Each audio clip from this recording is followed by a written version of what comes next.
హల్లెలూయా. ప్రార్థన చేసుకుందాం. స్తోత్రం నాయన ప్రభా, పరిశుద్ధుడా నీకు వందనాలు తండ్రి. ప్రభా, ఈ సమయం మాకు ఇచ్చినందుకు నీకు వందనాలు తండ్రి. నేను మహింపరచడానికి నాయన ప్రభా, మీరు మమ్మల్ని అందరినీ కూడా వాడుకుని ప్రభా వింటున్న ప్రజలకు ఆదరణ దయచేయమని యేసు పరిశుద్ధ నామమున అడిగి వేడుకుంటున్నాం తండ్రి. పాట పాడుకుందాం. కన్నులెత్తి చూచెదా, కరములెత్తి వేడెదా, కూర్చుండి కోరెదా, కృపాసనమును చేరెదా. కన్నులెత్తి చూచెదా, కరములెత్తి వేడెదా, కూర్చుండి కోరెదా, కృపాసనమును చేరెదా. ప్రార్థన ప్రార్థన తండ్రికే ప్రార్థన, అనాథగా నన్ను చేయనిది ఆపదలో ప్రార్థన. ప్రార్థన ప్రార్థన యేసయ్యకే ప్రార్థన, ఆరోగ్యము ఐశ్వర్యమును ఇచ్చేది ప్రార్థన. ప్రార్థన ప్రార్థన ఆత్మలో ప్రార్థన, అభిషేకమును అధికారమును ఇచ్చేది ప్రార్థన. ప్రార్థన ప్రార్థన ఆత్మలో ప్రార్థన, అభిషేకమును అధికారమును ఇచ్చేది ప్రార్థన.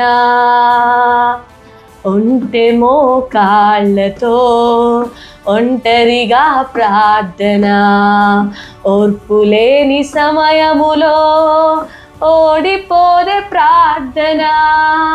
ఒంటె మోకాళ్ళతో ఒంటరిగా ప్రార్థన, ఓర్పులేని సమయములో ఓడిపోదే ప్రార్థన.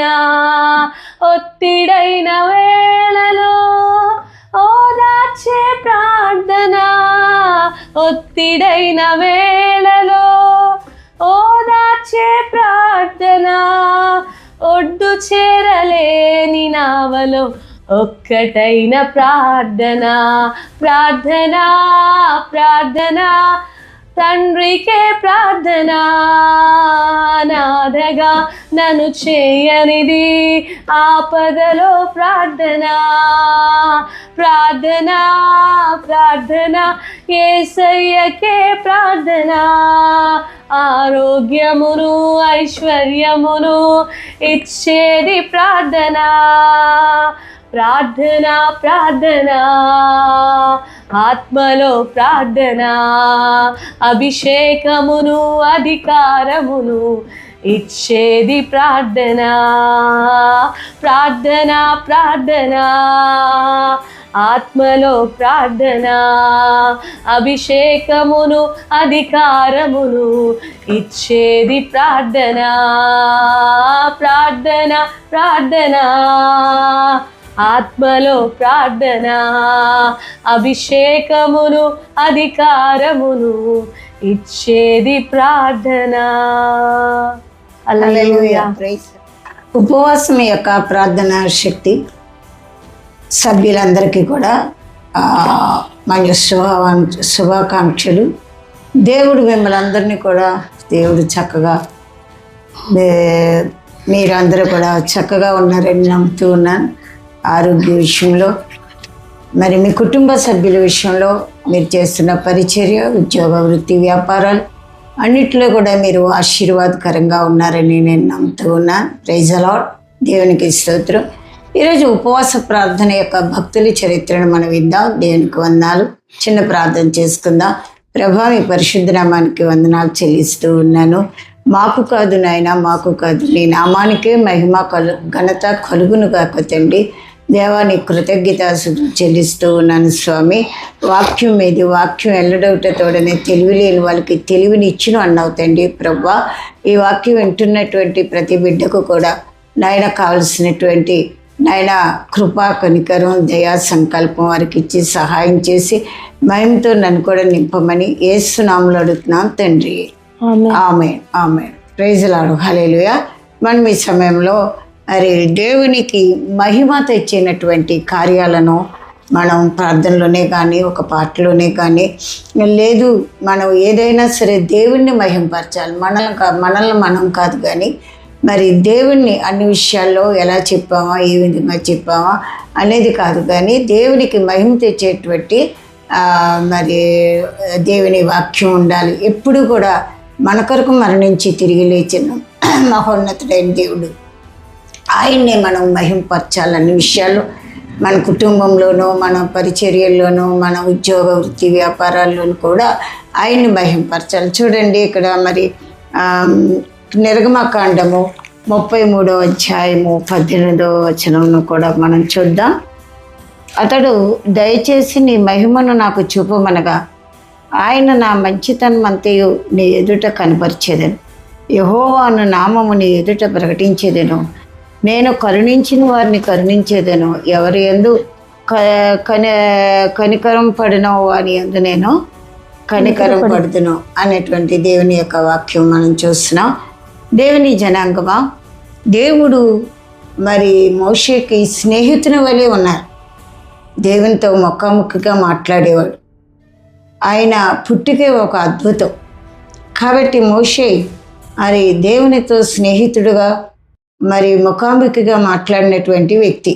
ఆయన 2 సార్లు 45 రోజులు ఉపవాస ప్రార్థన చేసి మరి ఆ యొక్క పలకలను తీసుకొచ్చి ప్రపంచం అంతా కూడా ఆజ్ఞలను పాటించడానికి, మరి క్రైస్తవ సంఘానికి మేలుగా ఆ ఆజ్ఞలను మనకి ఇచ్చారు. దాన్ని బట్టి వందనాలు. దేవునితో ముఖాముఖిగా మాట్లాడినప్పుడు, దేవునితో స్నేహం చేసినప్పుడు మనము అబ్రహాము వలె స్నేహితుడు, అబ్రహాము స్నేహితుడు,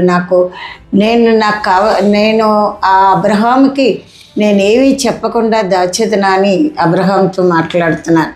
అలాగే మరి దేవునితో మనం ఉన్నప్పుడు దేవునికి మహిమ తెచ్చే వారంగా ఉండాలి, దేవునికి ఘనత తెచ్చే వారంగా మనం ఉండాలి. దేవుడు మహిమ పొందాలి, మన వెనకాల ఉండాలి, అంతే తప్ప ఆయనకి నోరుగా మనం ఉండటమే తప్ప ఇంకంతకంటే మనం ఏమి చేయలేదు. కాబట్టి దేవుడు ఆయన మహిమ పొందే విధానం ఏంటంటే దేవునితో ఎల్లప్పుడూ మాట్లాడే విధానం. ఆయన ముఖాముఖిగా చూసినటువంటి ఆధిక్యత మోషేకు ఉందని మనం చూడగలుగుతూ ఉన్నాం. అందుకే ఆయన మహిమ చూడగలిగాడు. ఆయన మహిమను అడిగాడు దేవుణ్ణి. మహిమను అడిగితే నేను నీకు కనపరుస్తాను అని చెప్పి ఆయన కనపరుస్తూ ఉన్నారు. ఆయన మహిమను కనపరుస్తూ ఉన్నారు దేవుని బిడ్డలారా. కాబట్టి ఆయన చేసే దేవునికి మహిమను మాటలతో మనం వర్ణించలేం. కొన్ని వందల సూర్యకాంత ఏకముగా కుమరించిన ఎడల ప్రత్యక్షముకు ఆ మహిమ కంటే ఎన్నో రెట్లు అధికమైన మహిమ దేవునిది. ప్రైజ్ ది లార్డ్, హల్లెలూయా. దేవుని మహిమ సొలొమోను మందిరంలోనికి వచ్చినప్పుడు యాజకులు కూడా ఎవరూ నిలవలేకపోయారు. దేవుని మహిమ అంతటి గొప్పది. కాబట్టి దేవునికి వందనాలు.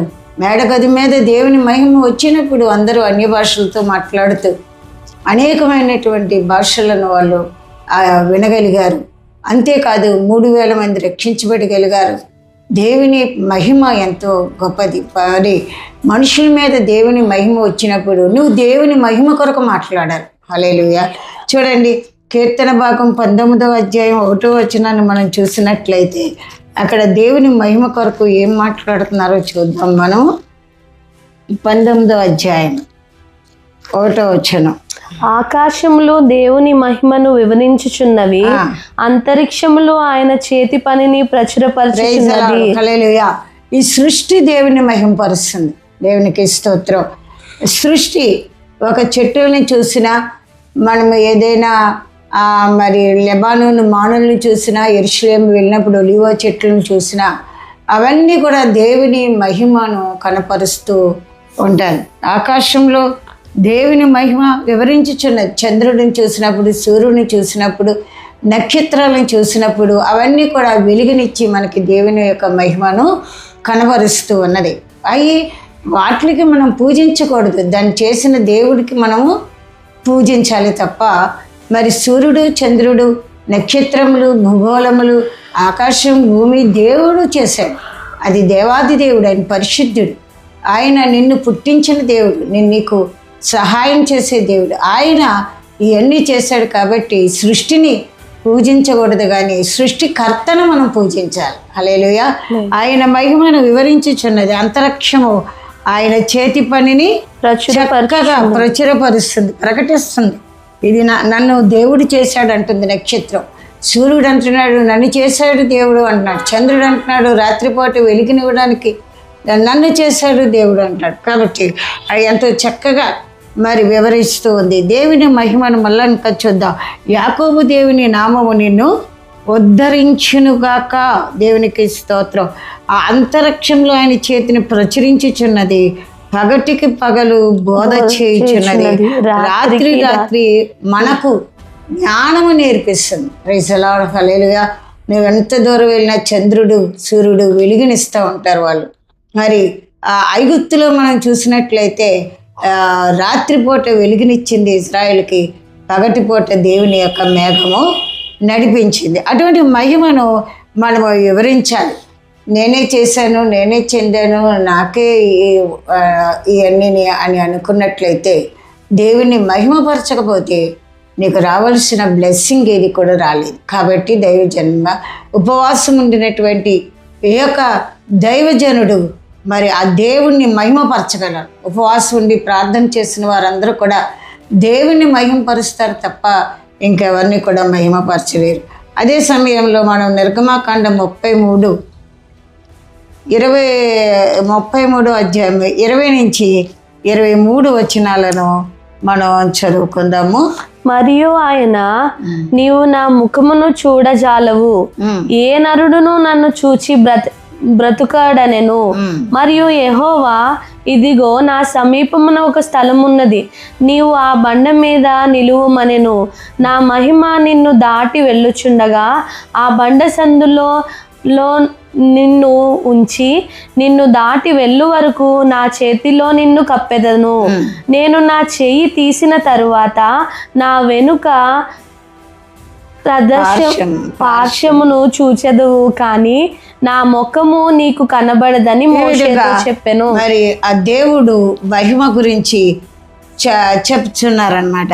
నీవు ఈ స్థలంలో ఉన్నాను, ఈ బండ మీద నా మహిమను నీకు చూపిస్తానంటే దేవుని మహిమను అడిగాడు. మోషే ఉపవాసం ఉండి ప్రార్థన చేసినప్పుడు దేవుని మహిమను అడిగాడు. నేర్చుకోవాలి మనం ప్రార్థన ఉపవాసాలు ఉండటమే కాదు, కానీ దేవుని దగ్గర మనం కనిపెట్టినప్పుడు దేవుడు ఆయన శక్తిని, ఆయన బలాన్ని, ఆయన మహిమను మనకు చూపిస్తూ ఉంటారు. దేవా నువ్వు నాకు చూపించు నీ మహిమలో ఏమవుతుందంటే, మరి ఫిలిప్పీలకు రాసిన పత్రిక 4:16 ప్రకారంగా క్రీస్తు యేసు మహిమలో నా ప్రతి అవసరము తీరుచున్నది అని చెప్పి భక్తుడైన పౌలు గారు రాస్తున్నారు. మహిమను నువ్వు అడిగినప్పుడు, మహిమ ఉపవాస ప్రార్థనలో, విజ్ఞాపన ప్రార్థనలో దేవుని మహిమ నీ మీదకి రాబోతుంది. కాబట్టి మనము అన్య భాషలతో మాట్లాడినప్పుడు దేవుని మహిమ మనకి దిగుతుంది. కాబట్టి దేవుని మహిమ ఇక్కడ మరుగై ఉన్నది కనుక బండ సందుల్లో నీవు నన్ను చూసి నన్ను మహిమపరచగలవు.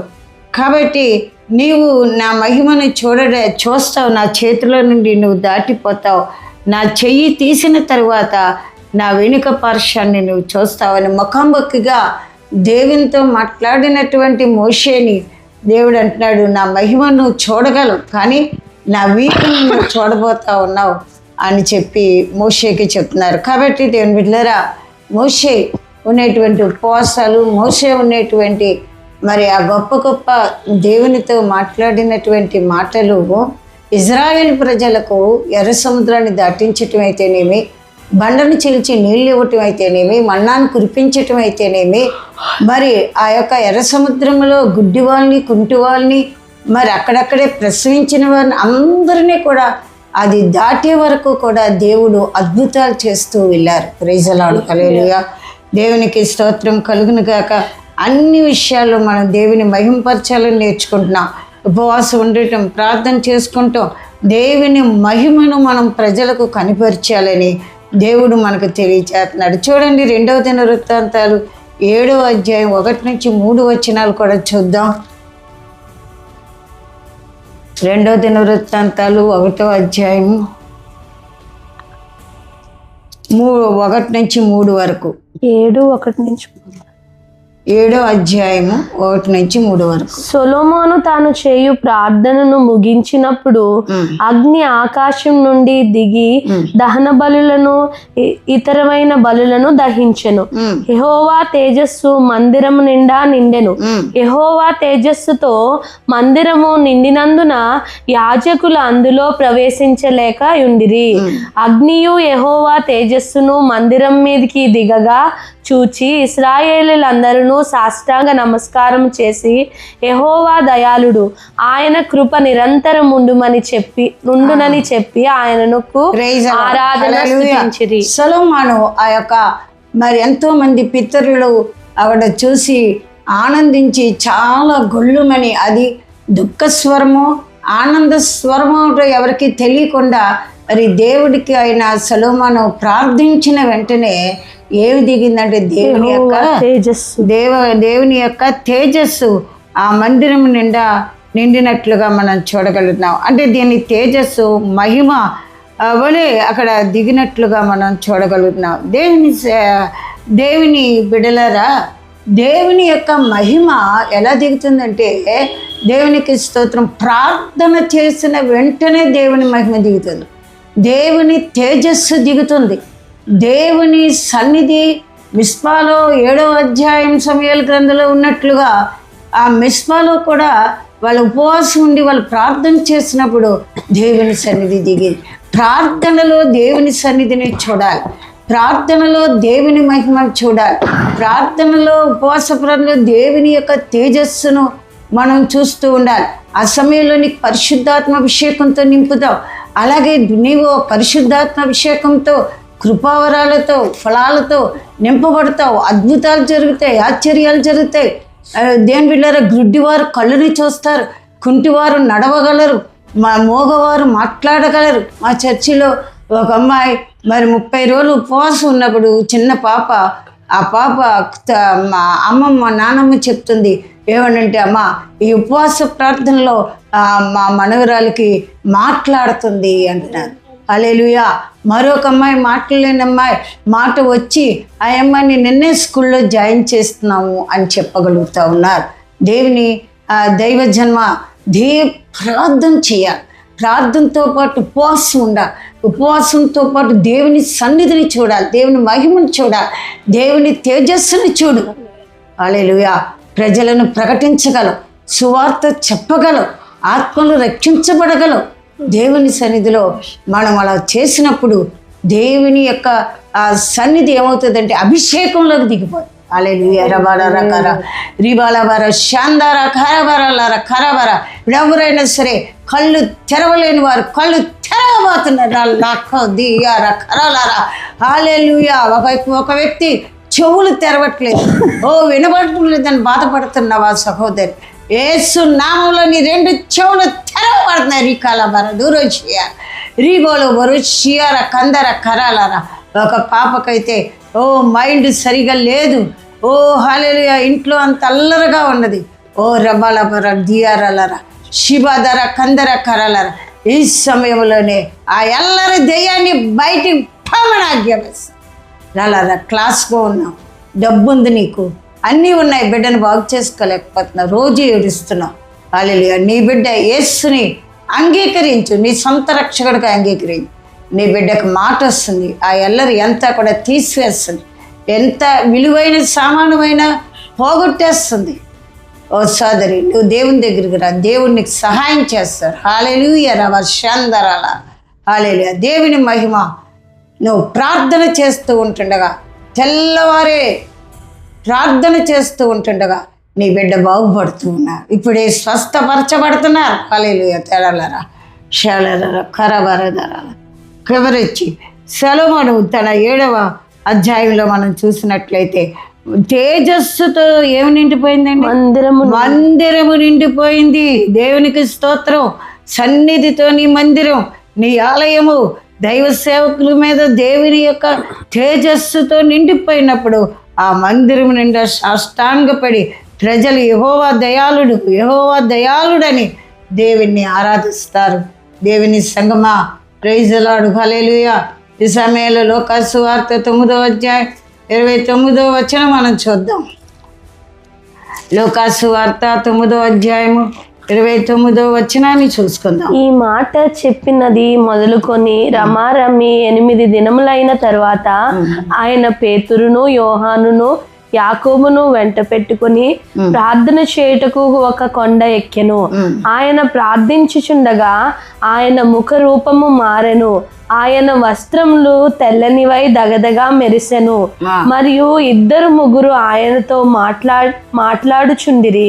వారు మోషే, ఏలియా అనువారు. ప్రైజ్ అలాడు. హల్లెలూయా. ఇక్కడ మనం చూసినట్లయితే తేజస్సుతో ఎప్పుడంట ప్రార్థన చేసినప్పుడు, ఉపవాసం ఉన్నప్పుడు, కన్నీరు కార్చినప్పుడు ఆ 3 వ్యక్తులు కూడా పేతురు, యాకోబు, యోహాను కూడా ఆ దేవుని మహిమతో నింపబడ్డారట. మహిమతో అగపడి దేవుని మహిమతో అగబడి ఆయన యెరూషలేములో నెరవేర్చుబోవు నిర్గమమును గూర్చి మాట్లాడుచుండి.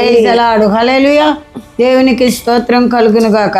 ప్రియ దేవుని బిడ్డలారా, దేవుని మహిమ వాళ్ళకి చూపించిన తరువాత వాళ్ళు మరి అనేక విషయాలు దేవుడు వాళ్ళతో మాట్లాడుతూ ఉన్నారు, ముఖాముఖిగా మాట్లాడుతూ ఉన్నారు.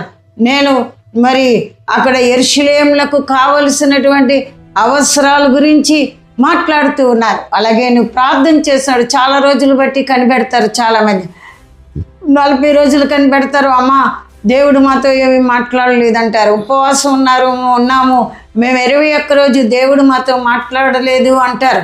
కాబట్టి అలా కాదు, కానీ దేవుని సన్నిధిలో ప్రార్థన చేస్తూ ఉంటుండగా మొక్కలు తెల్లబడతాయని, మోకాళ్ళు నల్లబడతాయని దేవుడు అక్కడ చెప్తూ ఉన్నాడు. దేవునికి స్తోత్రం కలుగును గాక. కాబట్టి ఇక్కడ 3 కూడా దేవుడు ఆయనతో మాట్లాడుతూ ఉన్నారు. దేవునికి స్తోత్రం కలుగును గాక. బంధకముల్లో ఉన్నవారు దెయ్యాలను వెళ్ళగొట్టగలరు. ఆయన దగ్గర ప్రార్థన చేసి ముఖం తేజస్సుతో నింపుతున్నారు. దేవుడు ముఖాలు తేజస్సుతో, మహిమతో ఎంతో చక్కగా నింపబడుతూ దేవుని మాటలను వాళ్ళు ఆలకిస్తూ ఉన్నారు. దేవుని స్తోత్రం. మనం కూడా కుటుంబాల జీవితం మహిమతో పొందుటకు, మహిమ గల దేవుణ్ణి మనం ఏం చేయాలంటే అన్ని విషయాల్లో హెచ్చించాలి, స్తుతించాలి, ఆరాధించాలి. దేవుని శక్తి మన కింద దిగే వరకు ఆరాధించాలి, స్తుతించాలి. 2 పాటలు పాడితే కాదు, కానీ దేవుని శక్తి కిందకి దిగాలి. దేవుని సన్నిధిలో మన హృదయము, మన శరీరం, మన ప్రాణము శక్తివంతంగా చేసి ప్రార్థన చేసి దేవుని స్తుతించి ఆరాధించినప్పుడు దేవునికి స్తోత్రం కలుగుగా కుటుంబాల్లో దేవుని మహిమ దిగుతుంది. అలాగే బిడ్డల్లో దేవుని మహిమ దిగుతుంది. మనం ఎల్లప్పుడూ కూడా దేవుణ్ణి హెచ్చించాలి. మనం ఎల్లప్పుడూ కూడా మన దేవుడు అన్ని విషయాల్లో, మీ యజమానుల విషయాల్లో, మీ యొక్క ఆఫీసులో, మీ సమస్తంలో, ఆర్ స్టాన్లీ గారు కాలేజీలో కూడా ఆయన ఒక ప్రార్థనా ప్రేయర్స్లు పెట్టారు. ఆయన ఉద్యోగంలో కూడా ప్రార్థనా ప్రేయర్స్లు పెట్టారు. ఇప్పుడు దీవెన అనే పత్రిక కూడా ఆయన ఇస్తున్నాడు. ఇప్పుడు ఆయన ఇంజనీర్గా ఉండి దేవుడు చెప్పాడంట, నువ్వు బిల్డింగులు కట్టడం కాదు, కానీ నీవు మనుషులు బిల్డింగులు కట్టాలని చెప్పారు. ఇప్పుడు ప్రపంచమంతా దీవెన పరిచర్య జరుగుతుంది.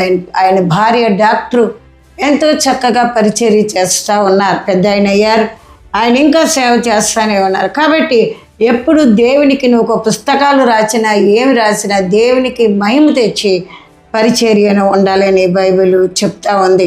కాబట్టి ఉపవాస ప్రార్థన యొక్క శక్తిని మనం ఎల్లప్పుడూ అవలంబించాలని బైబిల్ చెప్తా ఉంది. దేవుని సంఘమా, నీ ఉపవాసం ఉండి ప్రార్థన చేస్తూ దేశం కొరకు విజ్ఞాపన చేస్తూ దేవుణ్ణి నువ్వు మహింపరుచుతూ ఉండు. దేవుడు మన నిరీక్షణ ఎన్నడూ సిగ్గుపరచనివారు. మనకొక నిరీక్షణ కలదు, అది మహిమ కలిగిన నిరీక్షణ. లోకంలో ఉన్నవారికి ఏమాత్రము కూడా నిరీక్షణ లేదు. ఎప్పుడో చచ్చిపోతామండి, చచ్చిపోయిన తర్వాత ఎక్కడికి వెళ్తామో మనకి ఎందుకు అంటారు. అలా కాదు, మనకైతే నిరీక్షణ ఉంది, పరలోకం ఉంది, నిత్యరాజ్యం ఉంది. అక్కడ మన పితరులు ఉన్నారు, అక్కడ 24 పెద్దలు ఉన్నారు, మన యేసయ్య ఉన్నారు, మన దేవుడు ఉన్నారు, త్రిత్వమైన దేవుడు, పరిశుద్ధాత్మ దేవుడు ఉన్నారు. అది ఒక మనకు నిరీక్షణ కలదు. మనం చనిపోతే దేవుని యొక్క రాజ్యం మనం వెళ్ళగలమని ఒక నిరీక్షణ మనకు ఉంది. అలాగే లోకంలో ఉన్నప్పుడు కూడా మనకు ఒక నిరీక్షణ ఉంది. దేవుడు మనకు ఐశ్వర్యం ఇవ్వగలడు, అంతేకాదు ఉద్యోగాలు ఇవ్వగలడు, అంతేకాదు వివాహం చేయగలడు. నువ్వు పెంటకుప్పుల నుండి పైకి లేపబడగలవు. హల్లెలూయా. ఈరోజు చాలామంది దేశాలు వెళ్ళాలని చూస్తూ ఉన్నారు. దేవుడు నీ ఆశను తీరుస్తాడు. మా సంఘంలో ఒక అబ్బాయి ఉన్నాడు. ఆ అబ్బాయి చిన్నప్పటి నుంచి కూడా భక్తిపరుడుగా ఉండేవాడు. చాలా భక్తి, చదువుకున్నది డిగ్రీయే, కానీ ఈ సంఘంలోనూ ఎంతో పనిచేశాడు. అలాగే ఉద్యోగంలో నమ్మకంగా, పెళ్లిలో కూడా నమ్మకంగా, భార్యతో కూడా నమ్మకంగా ఉన్నాడు. తనకి తెలియకుండా ఈరోజు దుబాయ్ వెళ్ళబోతున్నాడు. హల్లెలూయా. దేవుని బిడ్డలారా, దేవుని మనం మహింపరిస్తే, దేవుని మనం గణపరిస్తే దేవుడు మనకు సహాయం చేస్తాడు. ఎన్నో ఉపవాసాలు తన కొడుకు కొరకు, తన కూతురు కొరకు ఎన్నో ఉపవాసాలు, ఎన్నో ప్రార్థనలు చేశాడు. దేవుడు ఆ బిడ్డను ఇచ్చించాడు. ఇంకొక అబ్బాయి కూడా, శ్రీకాంత్ అన్న అబ్బాయి ఉన్నాడు. త్వరలోనే ఆ బిడ్డ కూడా విదేశం వెళ్ళబోతున్నాడు. హల్లెలూయా. కాబట్టి పెళ్ళి కాలేదు, లేకపోతే మరి ఉద్యోగం లేదు, ఏంటి అనేటువంటిది కాదు, ఏం లేదు వెనకాలనేటువంటిది కాదు. నీవు దేవుని మహింపరచు, నీవు దేవుని ప్రకటించు, దేవుని గణపరచు, దేవుడు నీకు సహాయం చేస్తాడు. లేదా ఉపవాసం ఉండి ప్రార్థన చేయి, దేవుడు ఎన్నెన్నో గొప్ప కార్యాలు చేయగలడు. దేవుని స్తోత్రాలు. హల్లెలూయా. బిడ్డలు లేరా, నీవు ప్రార్థన చేయి. కొలసీలకు రాసిన పత్రిక 1వ అధ్యాయం 27వ వచనాన్ని కూడా చూద్దాం. అన్యజనులలో ఈ మర్మం యొక్క మహిమైశ్వర్యము ఎట్టిదో అది అనగా మీ అందున్న క్రీస్తు మహిమ నిరీక్షణై ఉన్నాడను సంగతి దేవుడు తన పరిశుద్ధులకు తెలియపరుచుకొని ఇప్పుడు ఆ మర్మమును వారికి బయలుపరచెను. Praise the Lord. హల్లెలూయా. అన్య జనాల్లో ఈ మర్మము తెలియదు, కానీ పరిశుద్ధులకు మహిమ గల దేవుడు తానే మన మహిమ నిరీక్షణై ఉన్నాడని చెప్పి పరిశుద్ధులకు మాత్రము తెలియచేస్తా ఉన్నాడు. దేవునికి స్తోత్రం. ఈ 1వ అధ్యాయం కొలసీలకు రాసిన పత్రిక 27వ వచనంలో గొప్పగా దేవుడు మనతో మాట్లాడుతున్నాడు. అన్య జనుల్లో ఈ మర్మం యొక్క మహిమైశ్వర్యం ఎట్టిదో అది అనగా మీ అందున్న క్రీస్తు మహిమ నిరీక్షణై ఉన్నాడు అనే సంగతి దేవుడు పరిశుద్ధులకి మాత్రమే తెలియచేశాడు, కానీ అన్య జనాంగాలకి తెలియదు. అందుకే వాళ్ళకి నిరీక్షణ అంటే ఏంటో ఏమీ తెలియదు. గుండు బాదుకుంటారు, తర్వాత ఎన్నెన్నో చేస్తూ ఉంటారు. దేవుని బిడ్డ, దేవుని సంగమా, మన జీవితంలో క్రైస్తవులవై యేసు రక్తం చేత కడగబడిన తర్వాత, బాప్తీసం తీసుకున్న తర్వాత దేవుని బిడ్డవై సంఘానికి వెళ్ళగలుగుతున్నావా? లేకపోతే నెలకొకసారి వెళ్తున్నావా? లేకపోతే లేటుగా వెళ్తున్నావా? ఎలా వెళ్తున్నావా? నువ్వు చదువు చేసుకో, తప్పేంటో తెలుసుకో. ఏం చేస్తున్నావు? ఎవరి మీదనే విసుగు, కోపం, సనుగు ఉంటుందా? బిడ్డల మీద, భర్త మీద, లేకపోతే భార్య మీద, లేకపోతే ఆఫీస్లో ఎక్కడైనా సనుగుంటే అది నువ్వు సరి చేసుకో. దేవుడు మహిమైశ్వర్యాన్ని నీకు ఇవ్వబోతున్నాడు. పరిశుద్ధులుగా మనం ఉండగలుగుతాం. యోధా పత్రిక 1వ అధ్యాయం 24వ వచనాన్ని కూడా చూద్దాం. ప్రకటనకు ముందు ఉంటుంది. యోధా పత్రిక 1వ అధ్యాయం 4వ వచనం. 24 త్రొట్రిల్లకుండునట్లు మిమ్మును కాపాడుటకును తన మహిమ ఎదుట ఆనందముతో మిమ్మును నిర్దోషులుగా నిలవబెట్టుటకును శక్తిగల మన రక్షకుడైన అద్వితీయ దేవునికి మన ప్రభు అయిన యేసుక్రీస్తు ద్వారా మహిమయు మహత్యమును ఆధిపత్యమును అధికారమును యుగయుగములకు పూర్వమును ఇప్పుడును సర్వయుగములకును కలుగునుగాక. హల్లెలూయా. దేవుడు మన కుటుంబాలని లేక మన సంఘాలని కూడా ఏం చేస్తారంటే తొట్టిల్లకుండా, మన యవన బిడ్డలను తొట్టిల్లకుండా దేవుడు ఎల్లప్పుడూ కాపాడుతూ దేవుని ఎదుట ఆనందంతో మనల్ని నిర్దోషులుగా నిలువబెట్టు ఆయన తయారు చేస్తున్నాడు మనల్ని. ఆయన కృప ద్వారా, ఆయన కనికరం ద్వారా, ఆయన వాక్యం ద్వారా మనలను నిలబెడుతూ ఉన్నాడు. లేకపోతే మనం నిలబడలేము. ఆయన మనం అర్థం చేసుకోవాలి, మనల్ని ఎలా నిలబెట్టగలుగుతున్నాడో, మనల్ని ఎలాగా దేవుని ఆలయానికి తీసుకెళ్తున్నాడో, దేవుని మందిరాలకు ఎలా తీసుకెళ్తున్నాడో. చాలాసార్లు మనము అనారోగ్యంతో హాస్పిటల్ కన్నా వెళ్ళగలం, కానీ దేవుని మందిరానికి వెళ్ళటం అంటే చాలా కష్టపడుతూ ఉంటాం. కాబట్టి దేవుడు నిన్ను వెళ్ళమన్నప్పుడు దేవుని మందిరానికి నువ్వు వెళ్ళి మొదటి స్థానం దేవునికి ఇవ్వు. అది దేవునికి మహిమ.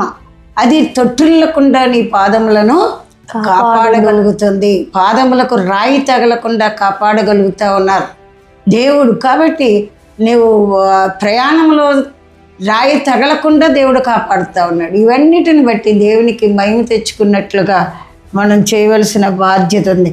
ఎక్కడ నిలబడతాడంటే దేవుడు నిర్దోషులుగా నిలవబెట్టుటకు, ఎక్కడ దేవుని ఎదుట. Praise the lord. తొట్టిల్లకుండా కాపాడటం ఒకటైతే తన మహిమ ఎదుట ఆనందంతో మిమ్మును నిర్దోషులుగా దేవుని ఎదుట ఆయన రక్తం చేత నిన్ను కడిగి ఉపేక్షించి దేవుడు ఆ పరలోకంలో నిన్ను నిలబెడుతున్నాడు. ఎంత గొప్ప విషయం. హల్లెలూయా. ఏం తప్పులు ఏం ఒప్పులు ఎన్నెన్నో ఉన్నాయి మనకి, కానీ ప్రతిరోజు అది కడగాలి. కడుక్కుని మనం దేవుని ఎదుట నిలబడాలి. ఇంకొక మాట అంటాడు ఆయన, మన రక్షకుడైన అద్వితీయ దేవునికి మన ప్రభు అయిన యేసుక్రీస్తు ద్వారా మహిమ మహత్యమును ఆధిపత్యమును అధికారమును యుగయుగములకును ఇప్పుడును సర్వయుగములకును మనమందరము ఆయన ఎదురు నిలబడాలనేదే ఆయన ముఖ్య ఉద్దేశం. ఆయన నిలబెట్టగలడు. దేవునికి స్తోత్రం. హల్లెలూయా. లోకులకు ఈ నిరీక్షణ లేదు, భవిష్యత్తును గూర్చిన అవగాహన లేదు. చీకటి మరి ఎక్కువగా తిరుగుతున్నట్లుగా వారు ఎప్పుడు అక్కడ మాకు దెయ్యాలు పట్టుకున్నాయి, ఎక్కడ దెయ్యాలు పట్టుకున్నాయి, ఈ విధంగా వాళ్ళు దెయ్యాన్ని చూసినప్పుడు, లోకాన్ని చూసినప్పుడు, కష్టాలని చూసినప్పుడు వాళ్ళకి నిరీక్షణ లేదు. మనకైతే దేవుని వాక్యాన్ని దేవుడు ఇచ్చాడు, ప్రార్థన ఇచ్చాడు, దేవుడు స్తోత్రం, దేవుడు సహాయం చేస్తాడు. మరి వాళ్ళు ఎంతో మెలికలు తిరిగిపోతూ ఉంటారని బైబిల్ చెప్తా ఉంది. కాబట్టి మహిమగల దేవుణ్ణి మనం అందరము దేవుణ్ణి మహిమపరిచుదాం. సొలొమోను ఎలా దేవుని మహిమపరిచారు, మోషే ఎలా మహిమపరిచారు, అబ్రహాము ఎలా దేవుని మహిమపరిచారు. ఉపవాస ప్రార్థనల ద్వారా మాత్రమే ఆయన మనం మహిమపరచగలం. మరి మామూలుగా మనం మహిమపరచలేము. దేవునికి స్తోత్రం. హల్లెలూయా. కాబట్టి ఉపవాస ప్రార్థనలో ఎంతో జయం ఉంది, ఎంతో శక్తి ఉంది, ఎంతో లాభం ఉన్నది కూడా మనకి. దేవుని బిడ్డలారా, దేవుని మహిమ ఎదుట ప్రత్యక్షపరుచున్నాడు. మహిమ గల నిరీక్షణ ఆయన మనకు దయచేస్తూ ఉన్నాడు. ఐదవదిగా మనం చూసినట్లయితే ఆయన రాకడ సిద్ధంగా ఉంది. ఎక్కడ చూసినా, యూట్యూబ్లో చూసినా, దైవ సేవకుల వాక్యంతో చదువుతూ ఉన్నా మనం సిద్ధపడవలసిన బాధ్యత మనకుంది. మత్తయి సువార్త 16వ అధ్యాయం 27వ వచనాన్ని కూడా చూడండి. మనుష్య కుమారుడు తన తండ్రి మహిమ గలవాడై తన దూతలతో కూడా రాబోవుచున్నాడు. అప్పుడు ఆయన ఎవని క్రియల చొప్పున వానికి ఫలమిచ్చును. ఇక నిలిచి ఉన్న వారిలో కొందరు మనుష్య కుమారుడు తన రాజ్యంతో వచ్చుట చూచు వరకు మరణము రుచి చూడరని నిశ్చయంగా మీతో చెప్పుచున్నాను. మనుష్య కుమారుడు తన తండ్రి మహిమ గలవాడై తన దూతలతో కూడా రాబోచున్నాడు. అప్పుడు ఆయన ఎవని క్రియలను వానికి ఫలం ఇచ్చేను. ఎవని క్రియలు. కాబట్టి దేవుని సంగమా, దైవ జన్మ, దేవుని యొక్క మహిమ గల రాకడ రాబోతూ ఉంది. కాబట్టి దేవుడు ఆయన మనం ఏం చేయాలి? సిద్ధపడాలి. దేవుని రాకడలో పాపముల నుంచి విడిపించబడటం, రోగములు ఉన్నాయని రోగముల నుంచి విడిపించబడటం, ఎప్పటికప్పుడు మనము, మన కుటుంబాలు, మన సంఘాలు సిద్ధపడుతూ ఉండాలి. సిద్ధపడినప్పుడు దేవుడు అంటున్నాడు, వారి వారి ఫలముల చొప్పున వారికి నేను ఫలాన్ని ఇస్తాను అని చెప్తా ఉన్నాను. మనకి క్రియల చొప్పున దేవుని క్రియలు, మన క్రియలు ఎలాగుంటాయో దాని చొప్పున వానికి ఆయన ఫలాన్ని ఇస్తాను అని అంటున్నాడు. కాబట్టి దేవునికి స్తోత్రం. మన క్రియలు ఏ విధంగా ఉన్నాయి, మన పరిస్థితులు ఏ విధంగా ఉన్నాయి? నేను బాగానే ఉన్నానని అనుకుంటున్నావా? లేకపోతే పర్వాలేదు, ఆయన రాకడలో నేను ఎత్తబడగలను అనుకుంటున్నావా? నీ సంఘాన్ని తీసుకుని వెళ్ళగలను అనుకుంటున్నావా? ఓ మంచిదే, కానీ సిద్ధపడు. దేవుని రాకడ కొరకు ఉపవాసం ఉండి ప్రార్థన చేయి, కన్నీరు కార్చు. నేను ఎలాగున్నాను, నా క్రియలు ఎలాగున్నాయి, నా బిడ్డల క్రియలు ఎలాగున్నాయి, నా సంఘస్థుల క్రియలు ఎలాగున్నాయి, దేశంలో ఎలాగున్నాయి, ఏ విధంగా ఉంది అని చెప్పి నువ్వు ప్రార్థన చేసి ఉపవాసం ఉన్నప్పుడు దేవుని రాకడ కొరకు సిద్ధపడగలవు. 24వ అధ్యాయం మత్తయి సువార్త 30వ వచనాన్ని చూద్దాం. అప్పుడు మనుష్య కుమారుని సూచన ఆకాశమందు కనబడును. అప్పుడు మనుష్య కుమారుడు ప్రభావముతోను మహామహిమతోను ఆకాశ మేఘారూఢుడై వచ్చుట చూచి భూమి మీదనున్న సకల గోత్రముల వారు రొమ్ము కొట్టుకొందురు.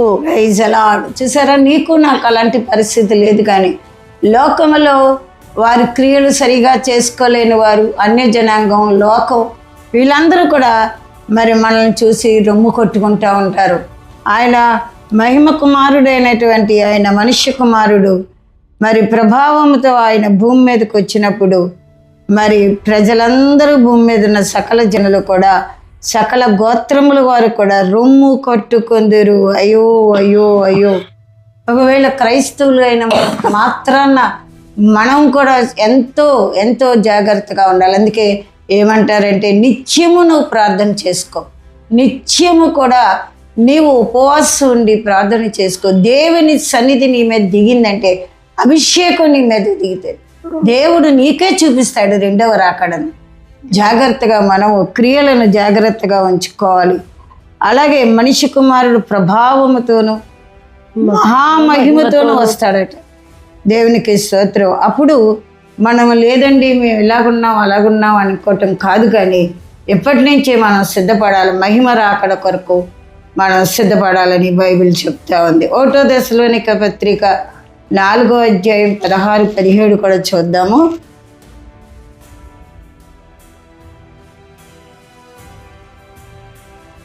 ఆర్భాటముతోను ప్రధాన దూత శబ్దముతోను దేవుని బూరతోను పరలోకం నుండి ప్రభు దిగువచ్చును.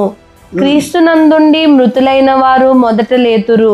ఆ మీదట సజీవులమై నిలిచియుండు మనము వారితో కూడా ఏకంగా ప్రభువును ఎదుర్కొనుటకు ఆకాశ మండలమునకు మేఘముల మీద కొనిపోబడుదుము. హల్లెలూయా. విరదేన్ బిల్లరా, ఎంత గొప్ప సంగతి. 4వ అధ్యాయం 16 నుంచి ప్రధాన దూతల శబ్దంతోనూ ఆర్భాటముతోనూ దేవుని బోరతోను పరలోకము నుండి ప్రభు దిగి వచ్చినప్పుడు క్రీస్తునందు మృతులైన వారు లేతురు. చాలాసార్లు మనం చనిపోయిన వారి కొరకు ఏడుస్తూ ఉంటాం, బాధపడుతూ ఉంటాం, కానీ చనిపోయిన వారే మొదట లేస్తారట. హల్లెలూయా. దాంతోపాటు మనము ఆ లేచిన తర్వాత సజీవులమై నిలిచి ఉండు మనము వారితో కూడా ఏకముగా ప్రభువుని ఎదుర్కొందుము. ఒకవేళ ఈ మధ్యాహ్న కాలంలో, ఉదయకాలంలో ఒకవేళ పోగొట్టుకున్నటువంటి తండ్రిని బట్టి కానీ, తల్లిని బట్టి కానీ, లేదా ఎవరిని బట్టి అయినా సరే ఒకవేళ మనం ఏడిస్తే వాళ్ళతో పాటు మనం వెళ్తాం. హల్లెలూయా. ఆయన దిగి వచ్చినప్పుడు ఆయన మృతులుగా మరి మొదట ఆయన లేపబడతారు. ఎక్కడో సమాధులు పెట్టాం కాబట్టి అక్కడ లేపబడతారు కాదు.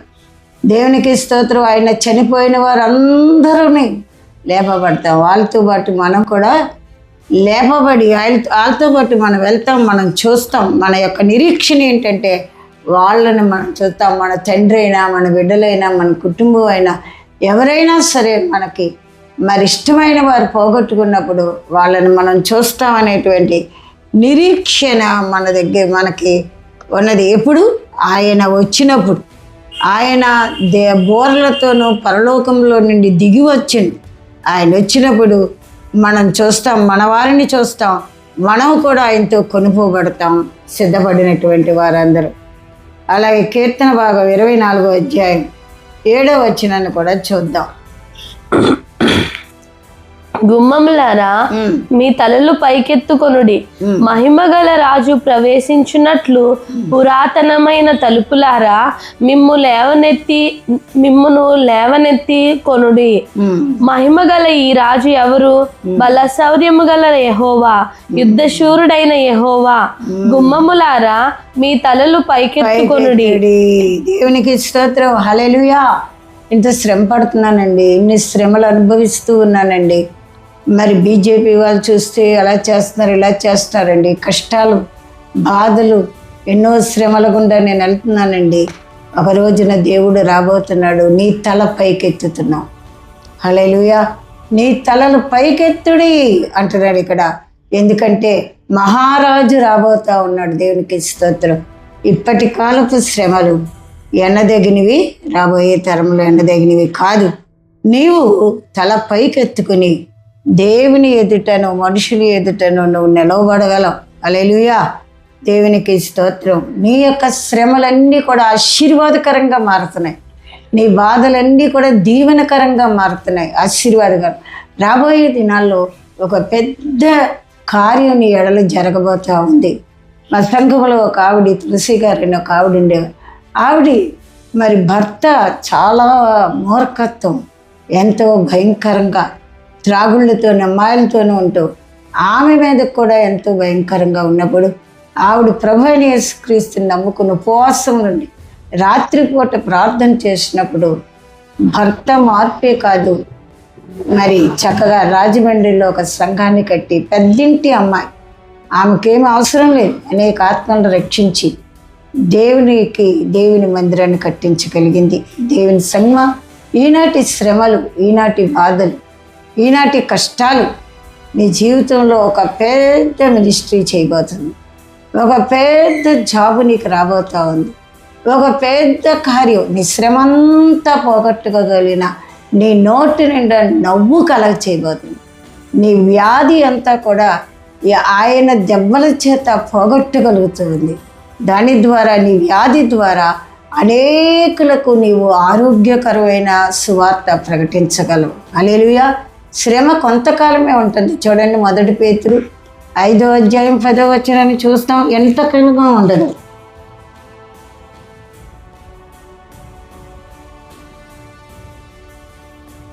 తన నిత్య మహిమకు క్రీస్తునందు మిమ్మును పిలిచిన సర్వకృపానిధియగు దేవుడు కొంచెము కాలము మీరు శ్రమపడిన పిమ్మట తానే మిమ్మును పూర్ణులుగా చేసి స్థిరపరిచి బలపరచును. Praise the Lord. హల్లెలూయా. కొంచెం కాలమే. ఈ మధ్యకాలంలో నాకు కొంత షుగర్ని బట్టి కొంచెం అవస్థపడి నేను హాస్పిటల్లో చేరటం జరిగింది అనుకోకుండా. కానీ దేవుడు దాన్ని అంతటి కూడా ఎంతో స్వస్థపరిచి బాగు చేసి అనేకులు ప్రార్థన ద్వారా కొంచెం కాలమే ఇక నేను నడవగలనా, నేను బాగుండగలనా, చేయగలనా, మునుపుట్లాగా ఉండగలనా అని మనసుకు అనిపించినప్పటికీ కూడా నా నోటి మాటలు నేను నిలవబడగలను, ఇప్పుడు కంటే కూడా రాబోయే దినాల్లో ఇంకా గొప్ప పరిచర్య చేయగలనని నేను మనసులో ఎప్పుడైతే తలంచుకుని ప్రార్థన చేశానో, కొద్ది కాలం 1 నెల రోజులు కూడా నేను లేను, నడవగలుగుతున్నాను, దేవుని వాక్యం చెప్పగలుగుతూ ఉన్నాను, నా యొక్క సంఘాన్ని కాయగలుగుతూ ఉన్నాను. దేవుని బిడ్డలారా, ఎవరైనా సరే, విశ్వాసులైనా లేకపోతే మరి దేవుని సేవకులైనా, ఎవరైనా పరిశుద్ధులైనా, ఎవరైనా కొంచెం కాలం మాత్రమే అది శ్రమ. మంచం మీద ఉన్నావా, యేసునామములో దీర్ఘకాలం ఉన్నావా, యేసునామములో నువ్వు లేవగలుగుతున్నావు. హల్లెలూయా. ఓ హల్లెలూయా. నీ దర్శనం నెరవేరబోతుంది. హల్లెలూయా. దేవునికి స్తోత్రం. ఒకవేళ నీవు నీ బిడ్డ గురించి ఏడుస్తున్నావా, దేవుని నీ దర్శనాన్ని నెరవేర్చబోతున్నాడు. ఆయన మహింపరచు, ఆయన గణపరచు, రాకడలో నువ్వు సిద్ధపడు, నీ కుటుంబాన్ని సిద్ధపరచు, నీ సంఘాన్ని సిద్ధపరచు. కాబట్టి దేవుని రాకడ అతి సమీపంగా ఉంది. కొంచెం కాలం మాత్రమే శ్రమ. పరలోకంలో మనం ఎంతో బంగారు వీధుల్లో మనం నడవగలం. దేవునికి స్తోత్రం. దేవుడు మనకు సహాయం చేయగలడు. శ్రమని బట్టి నీవు ఏమాత్రం భయపడదు. ఆ పడవ మీద ఉన్నటువంటి వ్యక్తులను చూసి యేసుప్రభుని భయపడకుడి, నేను ఇక్కడే ఉన్నాను, పడవలోనే ఉన్నాను, భయపడు. గాలిని గద్దించాడు, తుఫాన్ని గద్దించాడు. దేవుడు వాళ్ళందరినీ కూడా మరెంతో బలపరిచారు. అలాగే ఈ రోజున తుఫాను లాంటి పరిస్థితుల, నీకు భయంకరమైనటువంటి పరిస్థితుల, ఆర్థిక పరిస్థితుల్లో ఉన్నావా, నేను చెప్పగలను, నిజంగా నీకు చెప్తున్నాను, నా యొక్క అప్పులను నిజంగా దేవుడు తీర్చాడు. ఎన్నో అప్పులు, 30 లక్షలు, 20 లక్షలు, ఎన్నో ఎన్నో ఎన్నో దేవుని మీద ఆనుకుని రాత్రిపూట నేను ప్రార్థన చేసి ఉపవాసం ఉండి కన్నీరు కార్చి కుటుంబాన్ని పోషించుకుంటూ ఎంతో నేను సహాయం చేశాడు దేవుడు నాకు.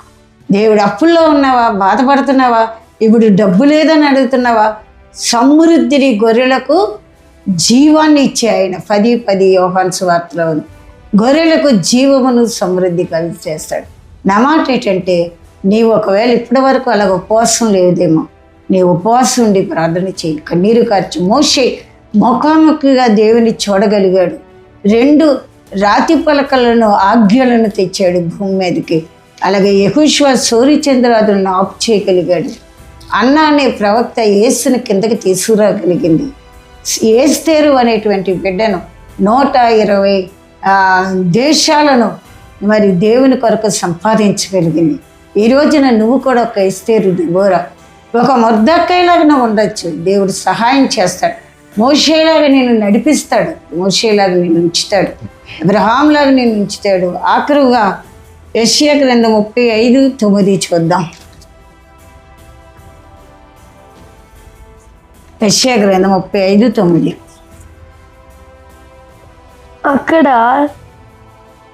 అక్కడ సింహం ఉండదు, క్రూర జంతువులు దాన్ని ఎక్కవు, అవి ఎక్కడా కనబడవు. విమోచింపబడిన వారు అక్కడ నడుచుదురు. యెహోవా విమోచించిన వారు పాటలు పాడుచు తిరిగి సియోనుకు వచ్చెదరు.